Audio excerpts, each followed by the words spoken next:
come to check on me in the hospital later that day, and they're like, so you died. Right when I graduated, my mom was sick my whole life. 3 days later, she went into the hospital at Purdue while she was there for my graduation and didn't make it out of that. My life spiraled, kind of. That they did was create a sibling rivalry too, without even realizing. But for them, they felt like doing that would only motivate maybe my sister. It was also causing tension between, me and my sister's relationship. We started in 2020. If you remember, 2020 was COVID. Mm-hmm. So even when we started, we faced adversity like right away. I don't think we paid ourselves for, it's either 8 or 9 months. Me and Jeremy were HR. We were the janitors. We threw in $25K each. That was it. Hey guys, we realize a lot of you are coming to the page and enjoying the content, but we see a lot of you still aren't subscribed. And so if you could click that subscribe button, it'll help our channel grow and give you more episodes with a lot of amazing individuals. What's up, guys? Welcome back to season 4, another episode of Attractive Mindset. And listen, today's guest, another household name. You've seen it everywhere. I've seen it everywhere. And we got them in the building today. We got Vic and Jeremy, also known as Demesmin Dover. Welcome to the pod. What's up, man? Appreciate you having us. It's Absolutely. been a pleasure to kind of wrap it up with you prior to getting this thing started. And I'm glad we finally got my partner Jeremy here. He made a little late appearance, but better late than never. So I'm glad. Fashionably late is what I like to say. Yeah, Hey, fashionably late is sometimes he's right on time. Yeah, sometimes he's been late a lot lately. I think he's got to do his hair, and he's in the mirror. Now he's got the long hair, and he got this the is coming curls. from the guy that you got to give him the wrong time for your meeting to show up on time. Ooh. But what time did I show up today? He was here 12:45. 12:45. He was here 12:45. So just saying. Means you had nothing else going on. So I can already see the dynamic between both of you. Mm-hmm. And I definitely want to touch on how you guys met. But for this part 1 of, the podcast, what we're going to do is really get to understand like who you guys were before who you are now. Mm-hmm. We want people to understand like how you even got to this level of mindset, level of business, level of friendship, level of everything, because you have individual lives beforehand. And so, we can start with whoever wants to go first. Well, since Jeremy's shorter, he can start first. That's how we're doing it. And so where are you from originally? Originally Chicago, born and raised. Okay. Lived in Chicago my whole life up to the point where I went to college at Purdue University. Was there for 4 years in Indiana, and then went straight into the University of Miami for school of law. So I was up there as Midwest. I learned to live in the cold my whole life, and when I finally got the option to not have winter anymore, I was like, that's where I'm going. I'm leaving. I'm getting out of here. I like going. Don't get me wrong, Chicago's still my favorite city, but I just can't do a winter, like a whole winter. I can go back for a few days. But that whole time period is rough. When you got like assault, city. I was no. So no, I lived in Wrigleyville. No, that's a lie and a half. This is a big argument. No, that's a lie and a half. I lived in Wrigleyville for 2 years. Okay. Which is basically the Cubs town, right? Basically north side. I lived in Skokie and I lived in Evanston. So basically, I lived in Northwestern, basically area. Skokie is one city down, and then it's basically the end of the yellow line train system, which takes you into the city. So it's like country. Outside of Chicago. So it's country. No, I can get like from my farthest point of where I lived, 15 minutes into the city. Okay, that's not too bad. But he's outside of the city. But he's outside of the city. No, it's not like the if you know the banter around New York when they say like, "Oh yeah, I'm from New York," and they're like, "What part?" and they say Syracuse. No, like that's a different area. I would go to Syracuse, maybe White Plains. Okay, fair enough. He's from White Plains. Yeah, so you're there, but you're not there. A little past the Bronx. He's from White Plains.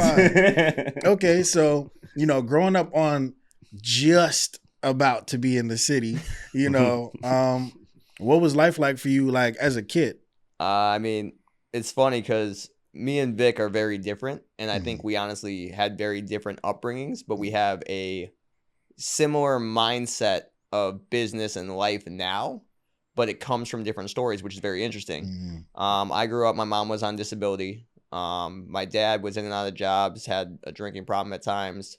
So basically I worked my way through school. I always had like a drive for school. I didn't like have to try, honestly. You're an only child? No, I have a half sister who was 6 years older, who wasn't the one who really liked school, like didn't really like going to school, wasn't the one who attended, would be the one you'd find outside, sent to an ombudsman, sent off campus. I was the one, I had a weird need to like want to do well, but I didn't want to put in effort when I was young, but it just came to me easily in school settings. So school I went through, I got through it all. I wrestled in high school. I wrestled national, did that partially in college for my first 3 years. And then during that whole time, basically I got into Purdue and I started studying what was sociology. Okay. So I started getting into what was their individualized major was law and society. So I started learning about the law and starting learning different things like that. So when I got to my junior year and realized I've got to figure out my next path forward. Guys, Victor Demesmin here from Demesmin Dover Law Firm. Obviously, I hate, to say it, but if you ever need us, right, hopefully you don't, right? If you've been in an accident, slip and fall, medical malpractice, we're here to serve you guys. Been in the community for quite some time. You guys know who we are. You know what we do. You know how we move.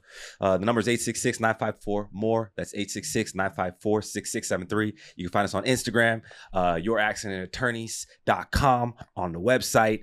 We're very accessible. You can find us on Facebook. You can find us on TikTok. We're everywhere. And like Rich said, you can't miss us. Demesmin Dover Law Firm. Victor Demesmin. Love, peace, respect. I decided to kind of go into applying to law school, taking the LSAT, and did that my junior year. But that was also the same time. So I had a heart problem that I didn't know I had. So I was in the gym in my junior year working out with a couple of my fraternity brothers. And I'm sitting in the locker room. And my eyes it's almost like a curtain going up, blacking out. Oh shit! And I'm like, I don't feel right. Like like nothing was hurting or anything. I was like, I just don't feel right. And they're like, you good? I'm like, I don't know. And then we like called the like local staff. They like started coming over. They're like, yeah, I'm like, I'm still not feeling good. They're like, if we call the ambulance, it's free. And I'm like, okay, that's good because I can't afford an ambulance. So they basically called the local ambulance. They came in. They thought I was like low in blood sugar or something like that. So they started feeding me like sugar pills and pumping me full of fluids. So I don't remember this part, but I'm in the ambulance and all I remember in the ambulance was throwing up water. So one of my fraternity brothers was a nurse. So they come to check on me in the hospital later that day. And they're like, he's reading through the papers. He's like, so you died. Damn. And I'm like, what do you mean by died? He's like, yeah, you were out for like about a minute 36 that they had to shock you back. I'm like, is that why my chest is red? He's like, I would assume so. I wasn't there. But so basically what happened was I guess I have what's called an arrhythmia. It's called Wolff-Parkinson's White syndrome. It's like an extra pathway between your aorta and your ventricle. Everyone has one.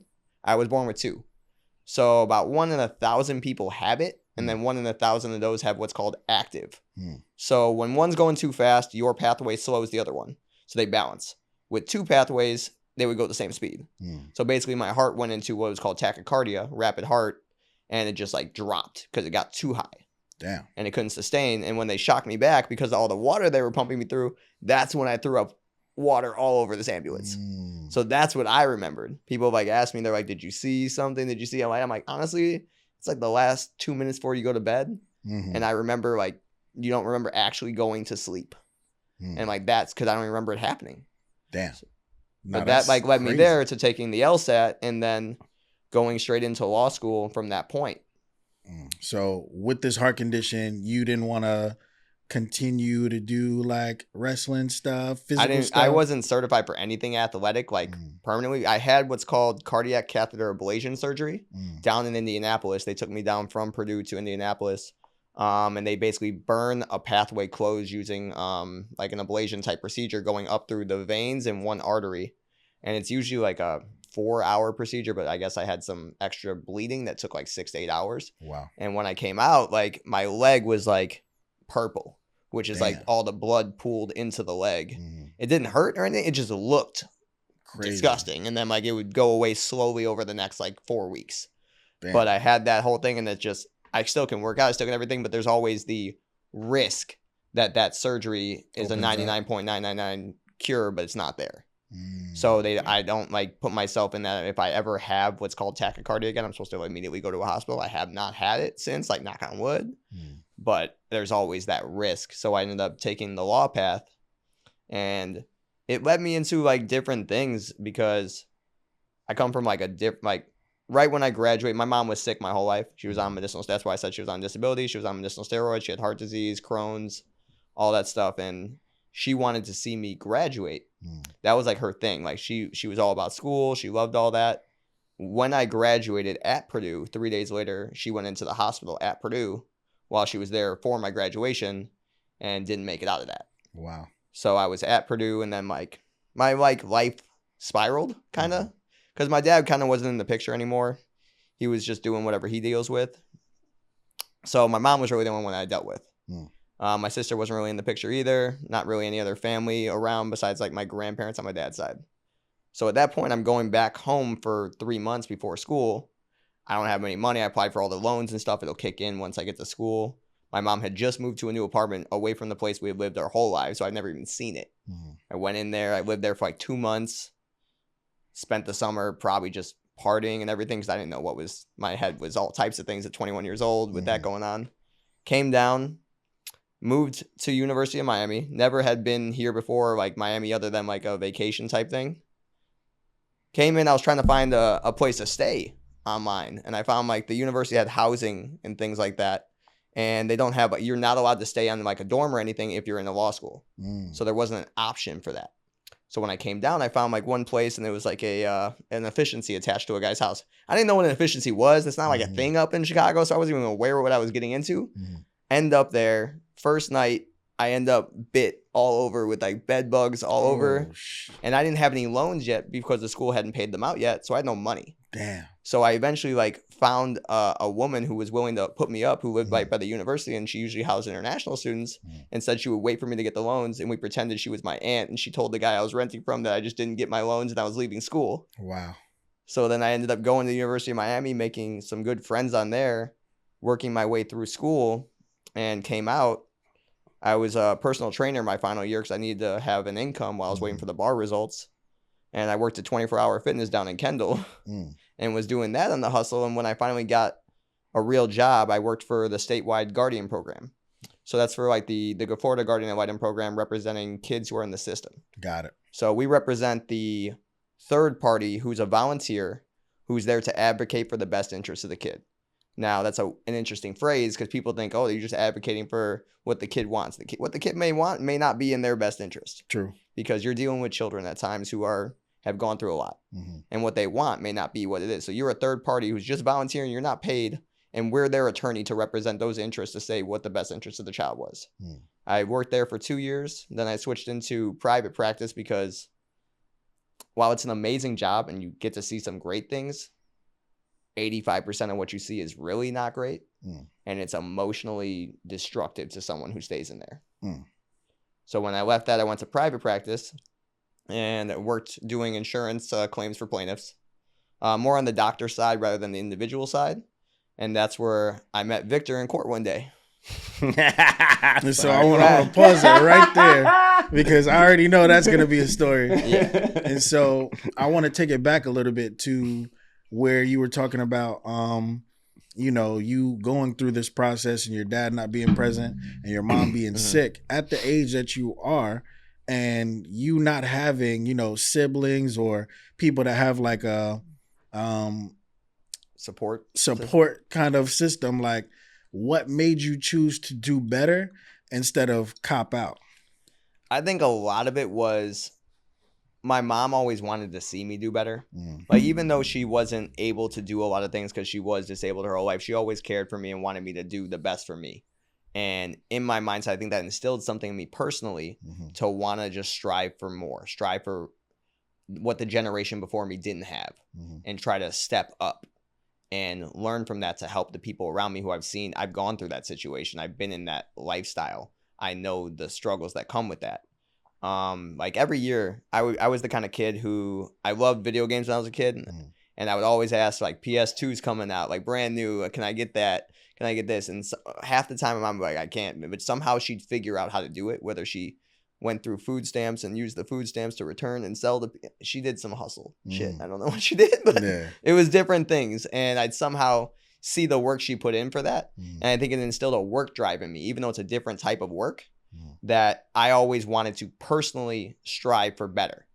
And learning from that, I kind of stepped myself up knowing that, like, yeah, I'm in this situation, but I've got to take control of it.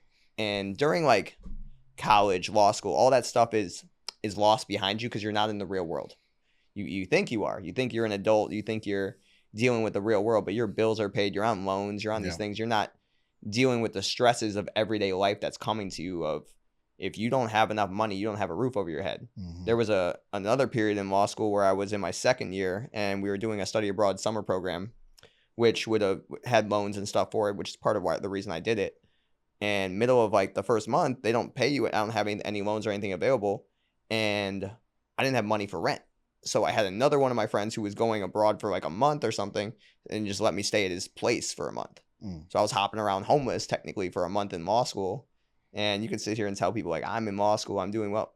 Doesn't mean you're doing well. You're at the University of Miami, but solely on loans, nothing else funding me. And then I started working my third year to find ways to make sure I have something to keep a roof over my head. So it's like you learn, it's survival. You learn survival when you're put in tough situations. And I think that along with what I was instilled with from my mom growing up, forced me to become the type of driven person I believe I am today. So with you saying that, you know, and it's going to be a deep question.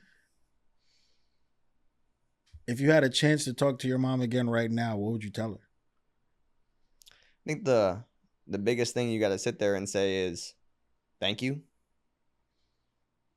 I think during my years when I was younger, I wasn't appreciative enough, didn't understand it, and maybe wasn't emotionally expressive enough, which I still am that way. I'm not very an emotionally expressive person, and I think that's because of the traumas I've dealt with over my years. But from that, the biggest thing you got to know is I would give back my thanks for everything she's done for me, knowing that I understand it now from a different perspective than when I was younger. Powerful. Powerful, powerful. Vic. Now I gotta follow that up, bro. So I used to be a stripper. That's my job. Out the womb.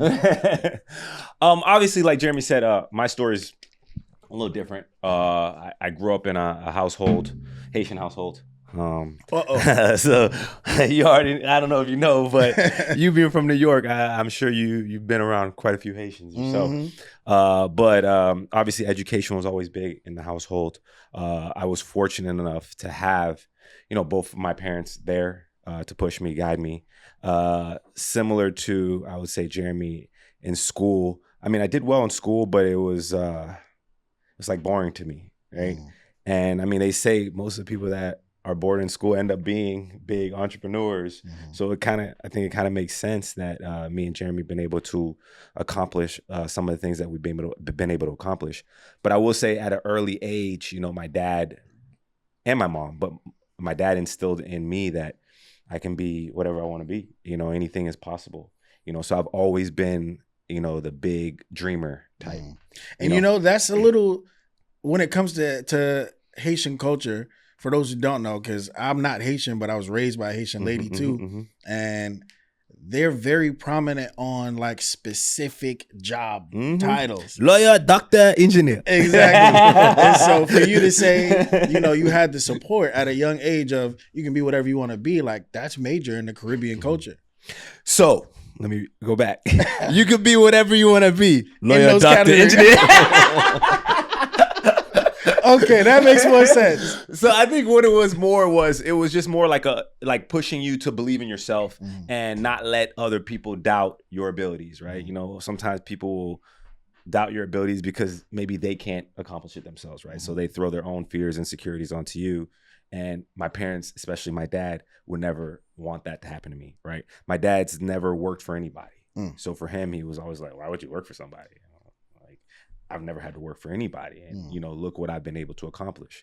You know, growing up, my dad started off with a travel. He was a businessman. He's still a businessman, entrepreneur, still around, hobbling around now. I'll tell you that story later. But yeah, he was always a businessman. He started off with a travel agency. Okay. And back then, I don't know if you remember, you know, when people needed to fly somewhere or go somewhere, you couldn't go online and get a ticket. You would have to go to a travel agency, purchase the ticket, and they would print out the ticket for you and hand it to you, and that's how you would. So he did that, and he was pretty successful until the internet, which changed everything, right?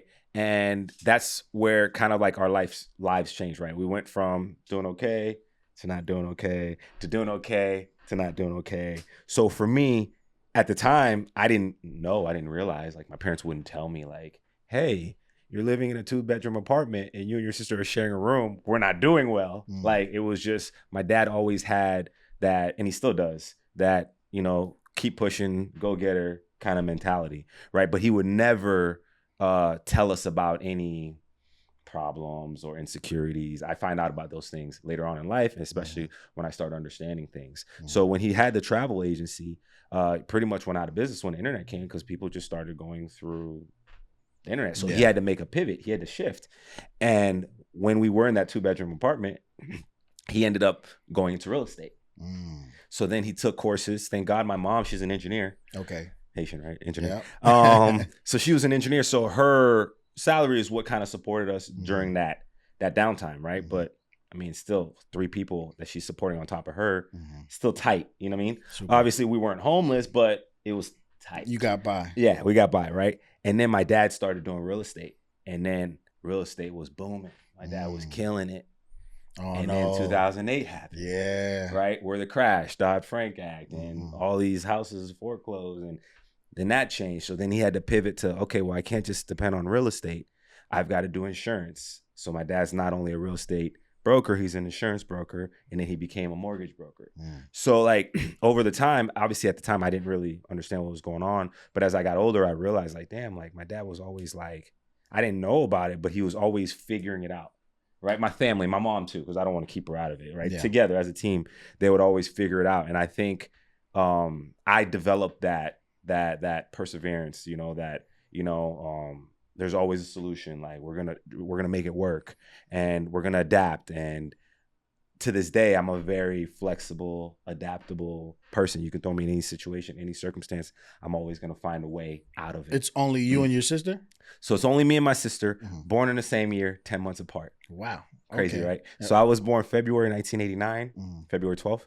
My sister was born December 1989. So you're older. I'm older. Yeah. So, but it was tough too, because growing up in the Haitian household, right?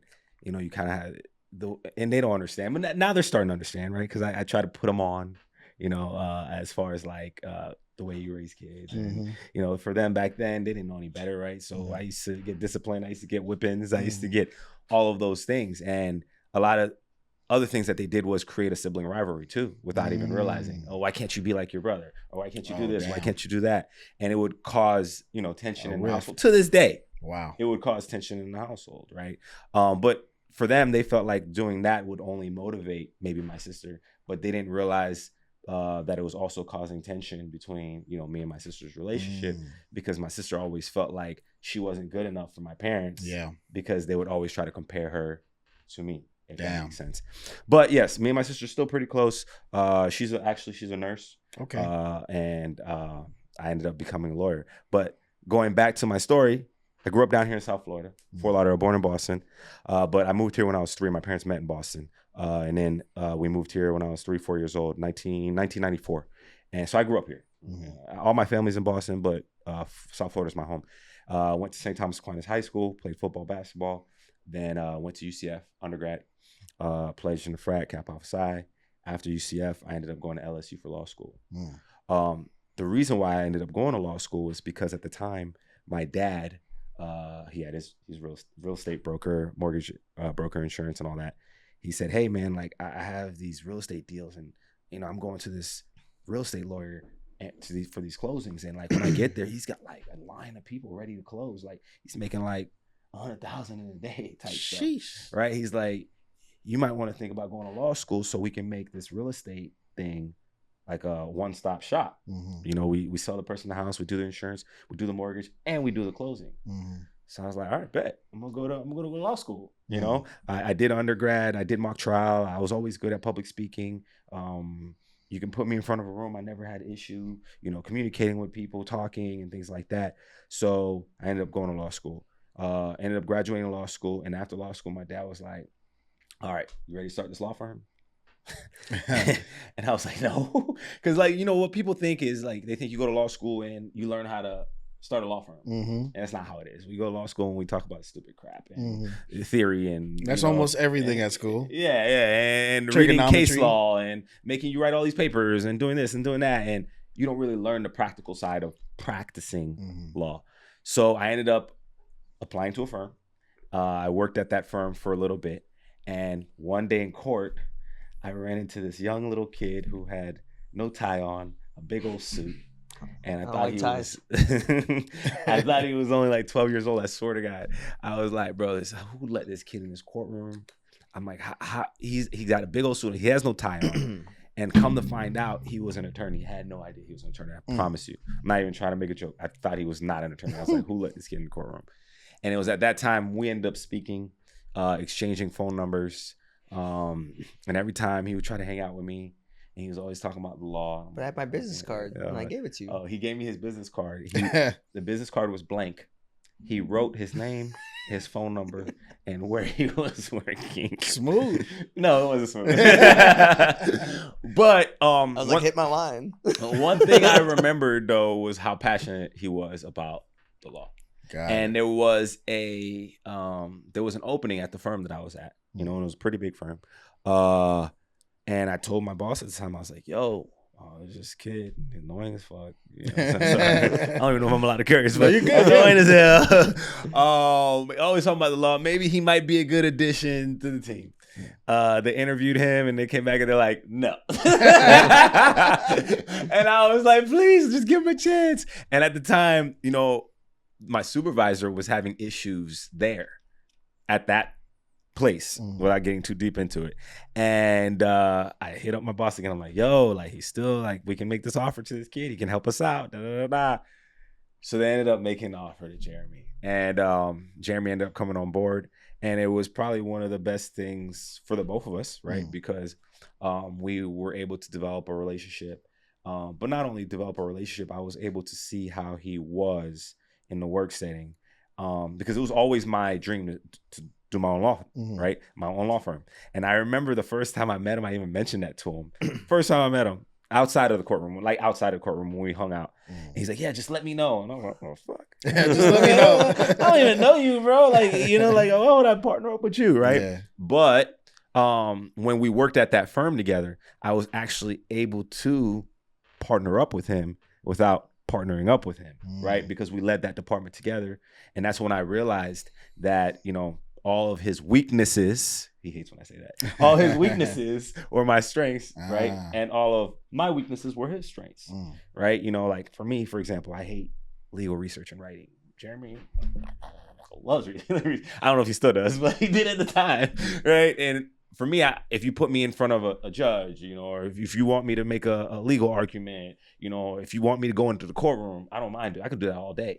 I just don't like the legal research and writing part. Yeah. Right? When it comes to, bringing in business, or when it comes to talking on a podcast, whatever, like I can do that all day, but when it comes to the legal research and writing part of it, I ain't want it. So when I realized that, together, we were a strong team, because it was kind of like a yin and yang situation. It was at that time where I pretty much told him, I said, hey, I'm thinking about leaving. Nobody knows this, but if you're down, I would love for you to be, my partner. And at that time, I had so many people trying to be partnering with me. I even have one of my close friends. So what does it even mean to be like, you just say, hey, you want to be partner with me? And then like, because I'm thinking about it from a different outside business perspective. Like if I meet somebody and we want to start a media company, that's one thing. But when you want to start like a law firm, like you need like an actual building and, all that kind of stuff. And so what conversation transpires after you say, hey, I want to be partners with you? So, I mean, for me, what I told Jeremy was like, hey, I can see us doing this partnership because there are certain skills that you have. There's certain skills that I have. And I think if we put our skills together, we can be successful, right? Jeremy's very like attention to detail. He's more of the micro. I'm more of the macro. Makes sense. Right? So I'm more of the visionary. I'm more of the dreamer, and me and Jeremy will butt heads a lot because he's the opposite side, right? Where I'm like, let's do this. And then he's like, well, no, we can't do this because it'll cost us this, you know what I mean? But, it's a good and bad thing, right? The bad thing is obviously we'll butt heads on those things, but it's a good thing because it keeps us both balanced, right? Blue and orange. Yeah. So if I was like him, maybe we wouldn't be as big, right? Because he would be very conservative. And you heard his upbringing, right? So it makes sense, right? So when you have an upbringing like that, right, your biggest fear, if you've ever had an upbringing like that, you will know that your biggest fear is being back in that position. Yeah. Right. So you're trying to save every dollar. You're trying to conserve. You're trying to do these things. And I come from a household where my dad told me I could be and do whatever I want. Right. I could be that giant. I can own a building. I could be the biggest lawyer in town. Right. Yeah. But in order to have a big operation, in order to have something successful, it takes money to spend. I mean, you have to spend money to make money. Right. So I've always come from that background where, you know, Jeremy may come from a background where like, hey, we've got to save, right? Because we don't know what next month is going to be. Facts. Right? So he's more conservative. I'm more adventurous, I'd like to say, right? But it ends up working out, right? Because he pulls me back a little bit. I pull him forward a little bit. He pulls me back a little bit. You know, so we have that good balance. But for me, I always think about it as like, I don't know if you've seen the Kanye West documentary. No. But it's a dope documentary, Jesus. And there's a scene and he's with his mom, and you know, him and his mom had a really, really close relationship. And the mom would always be like whatever you want to do, son. Like, you want to do music, cool. I believe in you. Like, you can do it. Like, you're the biggest person. Da, da, da, da. And I remember there's one scene in Jesus when she says, when the giant looks in the mirror, what does he see? And you know, Kanye didn't know what it was, so she answered. She's like, when the giant looks in the mirror, the giant just sees himself. But when everyone else sees the giant, they see a giant, right? So sometimes you've got to embrace that giant. And we all have that capability of being that giant. But if we don't have the people to bring the confidence out of us, if we don't have the people for the support, if we don't have people telling us that we're able to do it and we can accomplish it and they can push us in, then we probably will never get to that point, right? So I think Jeremy and I were brought in each other's lives to do what we've been able to do. And that's been to like make history, right? I don't think anybody's doing what we're doing at our age. But it's not just about what we're doing. It's about how many people we're impacting, right? Because for me, it's not about the money. The money's great, yeah, but money comes and goes, right? But your reputation, your legacy, you know, I care more about what happens when you ask about me in the community. Facts. More than about how much money I have, what car I drive, what house I have. My reputation will last me forever. You know, my money will come and go. But if I have a good reputation, if people say, hey, Vic is a stand-up dude, Vic looks out for the community, Vic looks out for people, you know, that goes way further for me personally than any kind of money I may have. And for me, I'm just so blessed, so fortunate that me and Jeremy have been able to do this with the platform that we've been able to create in such a short amount of time. We started our firm pretty much in 2020. We left in 2019, it was November. We started in 2020. If you remember, 2020 was COVID. So even when we started, we faced adversity like right away, right? And there's other adversity that we faced. I don't even want to talk about it, but we were still able to overcome that. And all of those things, I think, have helped shape us into what we've been able to build and what we are today, which is like, no matter what, we're always going to find a solution. No matter what, we're always going to push through. And it goes back to my childhood full circle, you know, that if I believe in something, you know, and now I'm that person, I think, in Jeremy's life that pushes him and tells him too that he can be whatever he wants, right? Because now he sees it. And now he believes it. So there's so many other things that we're doing outside of law firm. There's so many other businesses that we have, restaurants, we got the sports agencies, we got so many things that we're doing together, which is the best thing for me, because if we do it together, I think it'll keep us together for a long time to come. Team. Wow. All right, guys. So that is part one. Listen, this is their story. This is everything. And now we're about to head into part two, which is going to come out next week. And this is going to be those gems that you wanted about the business, how they really got started, how they scaled to the level that they're at right now, how they really became Demesmin Dover. So make sure you stay tuned and see you there.